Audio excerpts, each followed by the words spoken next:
Isa po sa high school may graduate school na doon. Umabot talaga ako ng Digos kung tangin na. Doon ako nag-graduate. Sa bagay, sa totoo lang ha, hindi ako nag-gayabang. Nothing to be proud of. Nothing to...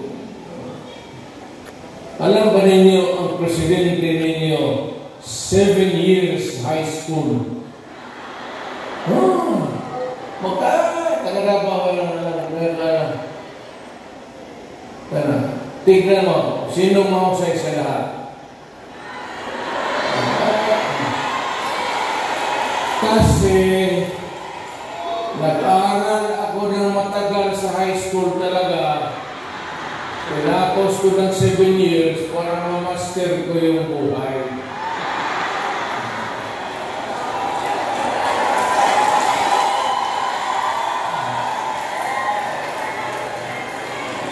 Ngayon,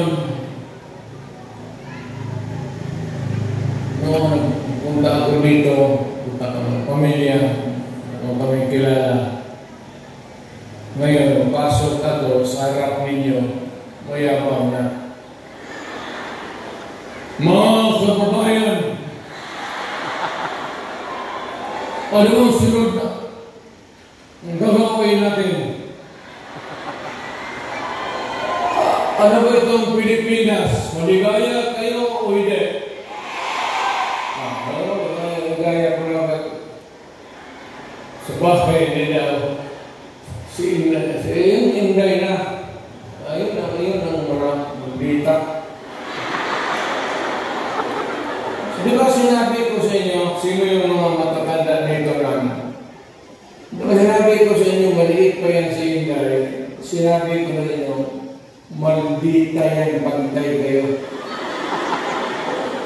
So, nakita nila nagbugbog ng pulis. Hindi lang yun. Hindi, yun nakita lang ninyo sa TV. Maraming binugbog yun, mga driver namin, patay. Buhaw talaga yung sa Inday. Pero kung yun ang magkasunod sa inyo, magsunod sa akin pagka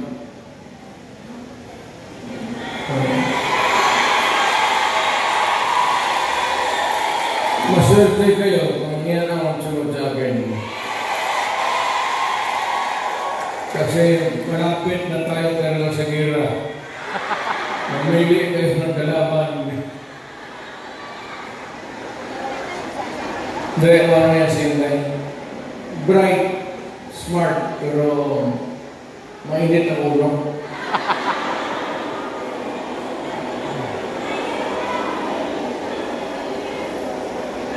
Hindi ko na ako magtagal kasi ang pinunta namin dito magpakilangan. Sabihin ko lang yung mga pangalan, tandaan lang ninyo. Si Attorney, the lawyer, Jimmy Bundok. Ayan, nandito ko lang. Then we have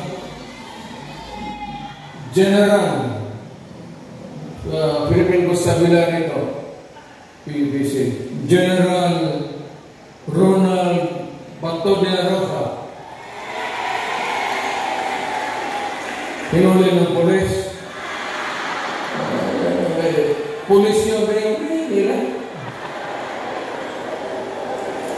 Tapos ang sunod,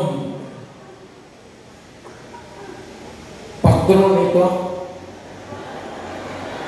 Patron ito. Yung iba may mga medalya pa.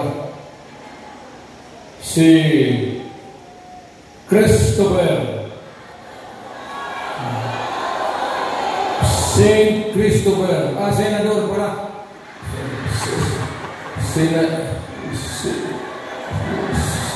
Senador Christopher. Lawrence Bongo.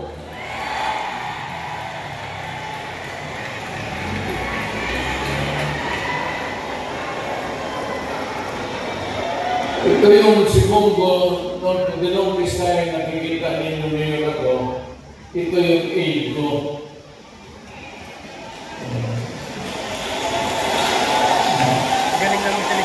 My first aid was a military man.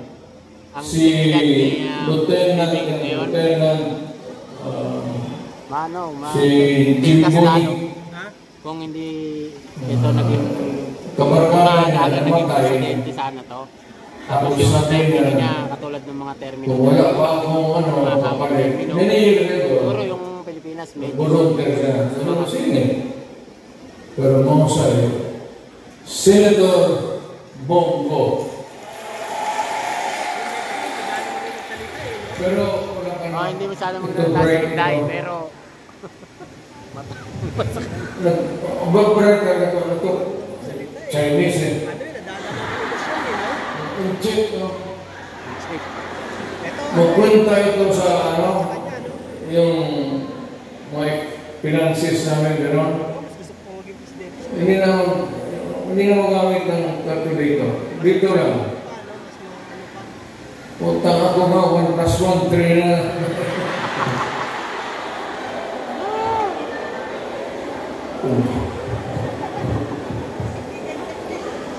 Tapos may isa to, teka, aring mo ilunggo rin. Kaya damo, si Atty. J.B. Hinlo, Western Visayas. Well, actually, ang Western Visayas, walang representation sa ito. Wala talaga. So, baka you might take it over at magbigyan mo. Then we have Atty. Raul Lambino. Pagkasinan kasi mo. Ilocano to. Sino Ilocano dito? Okay lang.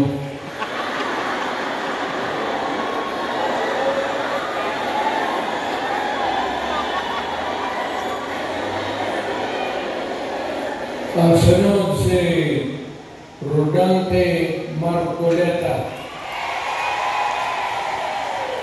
is a very decent man.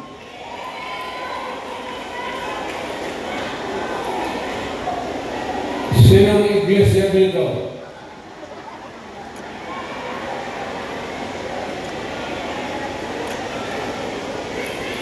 Kandidato natin yan.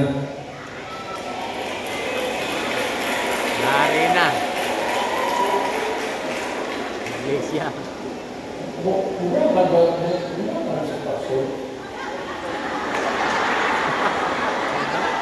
Wala na si Pastor. Hindi ko lang.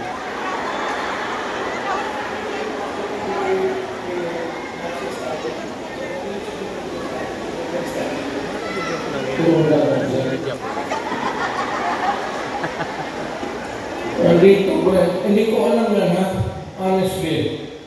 Tatakbo pala.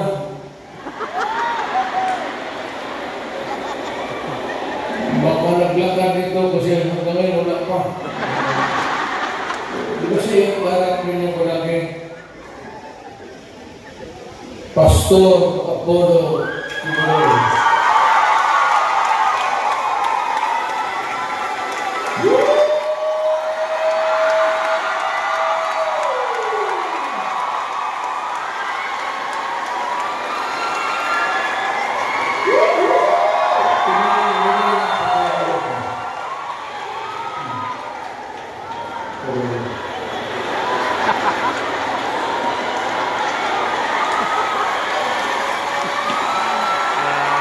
Kasi si Pastor, pag humawak sa silibig niya, para kayo, yung pag-ibig niya para sa lahat.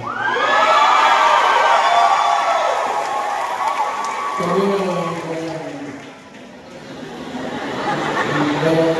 maglubog, pero nakatingin ng mga gandang babae.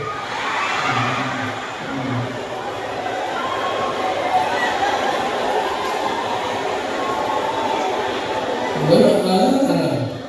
Pero yung mga ganun na, I'm proud to meet you, ganun na style. Pero yung mga ganun,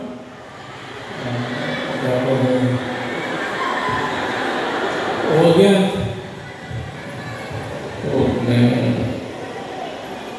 Ang sunod si Atty.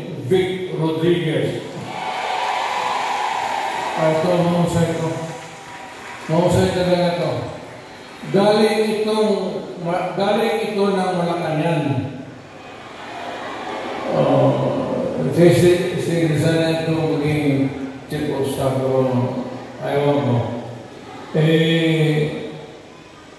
I will not elaborate. Ayaw kong magsira ng tao. Pero ito, umalis ng Malacanang because it was a matter of principle for him. So, maintindihan na ninyo. Talagang prinsipyo na tao. So, itong isa,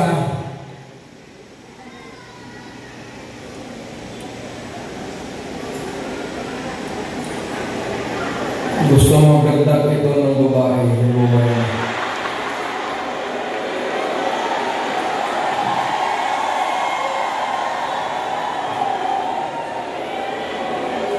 Magdagdag ito ng mga tatlo pa, kulang ang sweldo nito. Si Epe, sa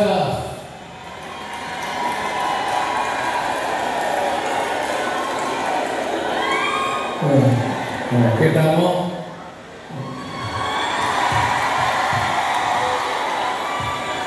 Basta yung magganyan-ganyan.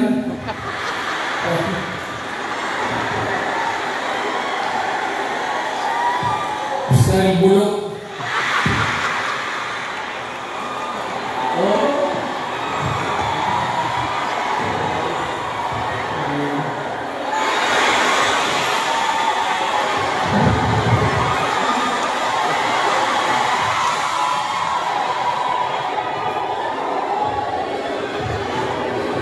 Ito, wala yung kilala, tapos ikil mag-handshake, o gano'n muna.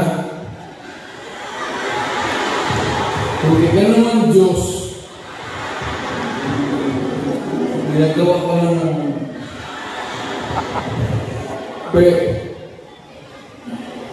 ibahin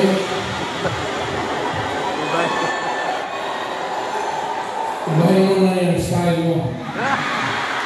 Bulok na yan.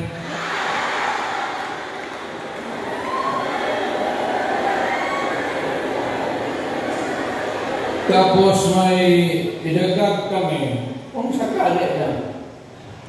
Total makatulong ito.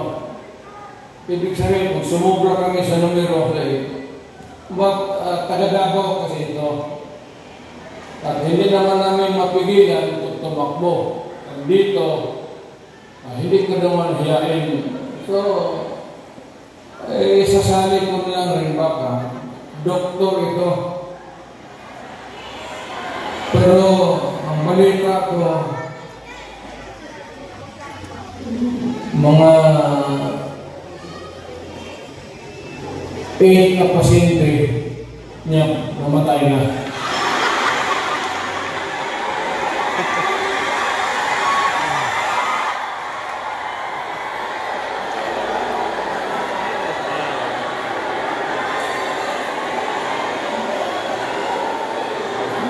Either